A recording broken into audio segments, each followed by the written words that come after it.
Hi hello friends, welcome to R S car modifies. ಇದು R S car ಮಾಡಿಫೈಸಲ್ಲಿ ಒಂದು red ಕಲರ್ದು ಥಾರ್ ಬಂದಿದೆ. ಬ್ರ್ಯಾಂಡ್ ನ್ಯೂ ಥಾರ್ ಅಲ್ಲದಿದ್ರೂ ಇಟ್ಸ್ ಅ ನ್ಯೂ ಥಾರ್ ಅಂತಲೇ ಹೇಳ್ಬೋದು. ಸೊ ಇವರು ಕಂಪ್ಲೀಟಾಗಿ ಫೋನಲ್ಲಿ ನನ್ನ ಹತ್ರ ಎನ್ಕ್ವೈರಿ ಮಾಡಿ ಸಜೆಷನ್ ತಗೊಂಡು ಮತ್ತು ಆರ್ ಎಸ್ ಕಾರ್ ಮಾಡಿಫೈಸಿಗೆ ವಿಸಿಟ್ ಮಾಡಿದರು. ವಿಸಿಟ್ ಆದ ನಂತರ ಡಿಸ್ಕಷನ್ ಎಲ್ಲ ಆದ ನಂತರ ಆಲ್ಮೋಸ್ಟ್ 2,20,000 ಫಿಟ್ಮೆಂಟಿಗೆ ಅಗ್ರಿ ಆಗಿ ಯಾವ ರೀತಿ ಪ್ರಾಡಕ್ಟ್ ಆಗ್ತಿದ್ದೇವೆ ಅಂತ ಒನ್ ಬೈ ಒನ್ ಹೇಳ್ತೇನೆ. ಸೊ ಬೇಸಿಕ್ಲಿ ಫ್ರಂಟ್ ಪ್ರೊಫೈಲ್ ಅಂತ ಬಂದಾಗ ಓಝುಮ್ದು 7070 model number with high and low beam with DRL ಅನ್ನು ಅಪ್ಗ್ರೇಡ್ ಮಾಡ್ತಿದ್ದೀವಿ, which is a very powerful headlight ಅಂತ ಹೇಳ್ಬೋದು. ತುಂಬ ಗಾಡೀಲಿ ಮೈನಸ್ ಎಲ್ಲ ಆಗ್ತೇವೆ, ಸೊ ಅದರಲ್ಲಿ ನಿಮಗೆ ಅಷ್ಟು ಥ್ರೋ ಇರಲ್ಲ. ವೆರಾಸ್ ಈ ಓಝುಮ್ ಬ್ರ್ಯಾಂಡಲ್ಲಿ ದ ವೆರಿ ಗುಡ್ ಪವರ್ ಅಂತ ಹೇಳ್ಬೋದು. ಅದಕ್ಕೆ ಮ್ಯಾಚ್ ಆಗುವಾಗಂತೆ ಕಸ್ಟಮರು ಇದರಲ್ಲಿ ಓಝುಮ್ದು 4090 ಫಾಗ್ಲೈಟು ಹಾಕ್ತಿದ್ದಾರೆ. ಸೊ ಅದಕ್ಕೆ ಮ್ಯಾಚ್ ಆಗುವಂತೆ ಓಝುಮ್ ಬ್ರ್ಯಾಂಡ್ ಇದು ಟ್ರೈ ಕಲರ್ ಅಂದರೆ 3033 ಫಾಗ್ಲೈಟ್ ಟ್ರೈ ಕಲರನ್ನು ಯೂಸ್ ಮಾಡ್ತಿದ್ದಾರೆ. ಸೊ ಯಾಕಂತ ಹೇಳಿದ್ರೆ ಹೆಡ್ಲೈಟ್ ವೈಟ್ ಇರುವಾಗ ಸಪೋಸ್ ಕಸ್ಟಮರ್ ಫಾಗಿ ಪ್ಲೇಸಲ್ಲೆಲ್ಲ ಹೋದಾಗ ಸೊ ಇಲ್ಲಿ ನಿಮಗೆ ಯೆಲ್ಲೋ ಕಲರ್ ಯೂಸ್ ಆಗ್ತದೆ. ಸೊ ಹಾಗಾಗಿ ಇದರಲ್ಲಿ ಟ್ರೈ ಕಲರ್ ಯೂಸ್ ಮಾಡಿದ್ದೀವಿ ಆ್ಯಂಡ್ ಕರೆಕ್ಟಾಗಿ ಫಿಟ್ ಆಗಲಿಕ್ಕೆ ಇದರದ್ದು ಬ್ರ್ಯಾಕೆಟು ಯೂಸ್ ಮಾಡಿದ್ದೀವಿ. ಇದಾದ ನಂತರ ಫ್ರಂಟ್ ಪ್ರೊಫೈಲ್ ಅಂತ ಬಂದಾಗ 3M ಸೀರೀಸ್ ಇದು RE70 ಹಾಕಿದ್ದೀವಿ. Almost you will have a 99% cooling ಅಂತ ಹೇಳ್ಬೋದು and which is completely RTO approved. That is a 70% is a visibility. So ಇದರಲ್ಲಿ ಫ್ರಂಟ್ ಪ್ರೊಫೈಲಲ್ಲಿ ಇಷ್ಟು ಕೆಲಸ ಆಗಿದೆ. ಸೊ ಈಗ ಸೈಡ್ ಅಂತ ಬಂದಾಗ ಪ್ರೋಮ್ಯಾನ್ ಬ್ರ್ಯಾಂಡ್ ಇದು ಹಿಂಜಸ್ಸನ್ನು ಅಪ್ಗ್ರೇಡ್ ಮಾಡಿದ್ದೇವೆ. ಸೊ ಪ್ರತಿಯೊಬ್ಬರಿಗೆ ಗೊತ್ತಿದೆ ಕ್ವಾಲಿಟಿ ಅಂತ ಬಂದಾಗ Proman the products is one of the best ಅಂತ ಹೇಳ್ಬೋದು. Though I don't have the stock some time I'll say direct I don't have the stock. But ಯಾಕಂತ ಹೇಳಿದ್ರೆ ಅವ್ರದ್ದು ಯಾವುದೇ ರೀತಿ ರಸ್ಟ್ ಆಗಿರ್ಬೋದು, ಯಾವುದೇ ರೀತಿ ಪ್ರಾಬ್ಲಮ್ ಬರದೆ ನಿಮಗೆ ನೀಟಾಗಿ ವರ್ಕ್ ಆಗ್ತದೆ ಇದರಲ್ಲಿ.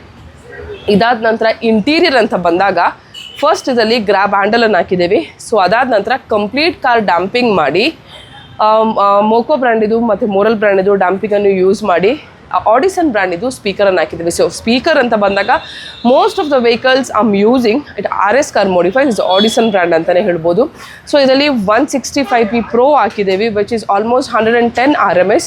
ಬ್ಯಾಕಿಗೆ 80 RMS ಇದು ಕೋಎಕ್ಸೆಲ್ ಹಾಕಿದ್ದೀವಿ. ಇದು ಎರಡೂ ಸ್ಪೀಕರನ್ನು ಡ್ರೈವ್ ಮಾಡಲಿಕ್ಕೆ ಆಡಿಸನ್ ಬ್ರ್ಯಾಂಡ್ ಇದೆ 4.3 ಆಂಪ್ಲಿಫೈರ್ ಹಾಕಿದ್ದೀವಿ. ಆ್ಯಂಡ್ ಇದರಲ್ಲಿ ಬೇಸ್ ಬರಲಿಕ್ಕೆ ಕಸ್ಟಮರಿಗೆ ಸಬೂಫರನ್ನು ಇಂಡಿಪೆಂಡೆಂಟ್ ಆಗಿ ಪ್ಲೇ ಮಾಡ್ತಿದ್ದೇವೆ. ದಟ್ ಈಸ್ ಆಕ್ಟಿವ್ ಸಬೂಫರ್ ಅಂದರೆ ಸಬೂಫರಲ್ಲೇ ನಿಮಗೆ ಆಂಪು ಬಂದಿರ್ತದೆ. ಸೊ ಹಾಗಾಗಿ we are not taking any power from the amplifier which we are using. So all the powers we are giving to the speakers. So ಹಾಗಾಗಿ you will have a better clarity ಅಂತ ಹೇಳ್ಬೋದು. So ಇದಾದ ನಂತರ ರಿಯರಲ್ಲಿ ನಿಮಗೆ reflector light ಆಗಿರ್ಬೋದು and tail light ಆಗಿರ್ಬೋದು, ಈ ರೀತಿ ಸ್ಮಾಲ್ ಆಕ್ಸೆಸರೀಸ್ ಹಾಕಿದ್ದೀವಿ. ಸೊ ಆಲ್ಮೋಸ್ಟ್ ಇದರಲ್ಲಿ ಒಂದು ವೆರಿ ಗುಡ್ ಸೌಂಡಿಂಗ್ ಆಡಿಯೋ ಅಂತ ಹೇಳುವಾಗ speakers, component, coaxial, 4.3 amplifier and the subwoofer and the complete car damping and the very powerful ಅಂತ ಲೈಟ್ ಬಂದಾಗ ಓಝುಮ್ ಬ್ರ್ಯಾಂಡ್ ಇದು powerful light and fog light and ಪ್ರೋಮ್ಯಾನ್ದು a very good quality product ಇದು ನಿಮಗೆ ಪ್ರೋಮ್ಯಾನ್ದು again we have use. So all these modifications what you have done at car. So ಇದು ಹೊಸ ಥರ ಆಗದಿದ್ರು ಕಸ್ಟಮರ್ ನನ್ನ ಹತ್ರ ಪರ್ಸ್ನಲಿ ಫೋನಲ್ಲಿ ಮಾತಾಡಿ ಡಿಸ್ಕಷನ್ ಮಾಡಿ ಬಂದು ಆರ್ ಎಸ್ ಕಾರ್ ಮಾಡಿಫೈಸಲ್ಲಿ ಕಂಪ್ಲೀಟಾಗಿ ಫಿಟ್ಮೆಂಟ್ ಮಾಡ್ತಿದ್ದಾರೆ. ಸೊ ನಿಮ್ಮ ಕಾರಿಗೂ ಆಡಿಯೋ ಬೇಕು ಅಂತ ಇದ್ದರೆ ಬರ್ಬೋದು ಆರ್ ಎಸ್ ಕಾರ್ ಮಾಡಿಫೈಸ್. ಇಲ್ಲಿ ನೋಡ್ತಿರ್ಬೋದು ತುಂಬ ಜನರದ್ದು ಇನ್ನೊಂದು ಕ್ವೆಶನ್ ಇರ್ತದೆ, EV ವೆಹಿಕಲಿಗೆ ಮಾಡೋದ್ರಿಂದ ಆಡಿಯೋ ಆಗಿರ್ಬೋದು ಬೇರೆ ಥರ ಆಕ್ಸೆಸರೀಸ್ ಹಾಕೋದ್ರಿಂದ ಯಾವುದಾದ್ರೂ ಪ್ರಾಬ್ಲಮ್ ಆಗ್ತದೆ. ಸೊ ಇದರಲ್ಲಿ ನಾವು ಕಂಪ್ಲೀಟಾಗಿ ಹೈ ಆ್ಯಂಡ್ ಆಡಿಯೋ ಹಾಕ್ತಿದ್ದೀವಿ, ಯಾವುದೇ ರೀತಿ ಪ್ರಾಬ್ಲಮ್ ಆಗದೆ R S car modifies will give you the solution in each and everything. So guys, you also want to get the fitment done, please to visit R S car modifies.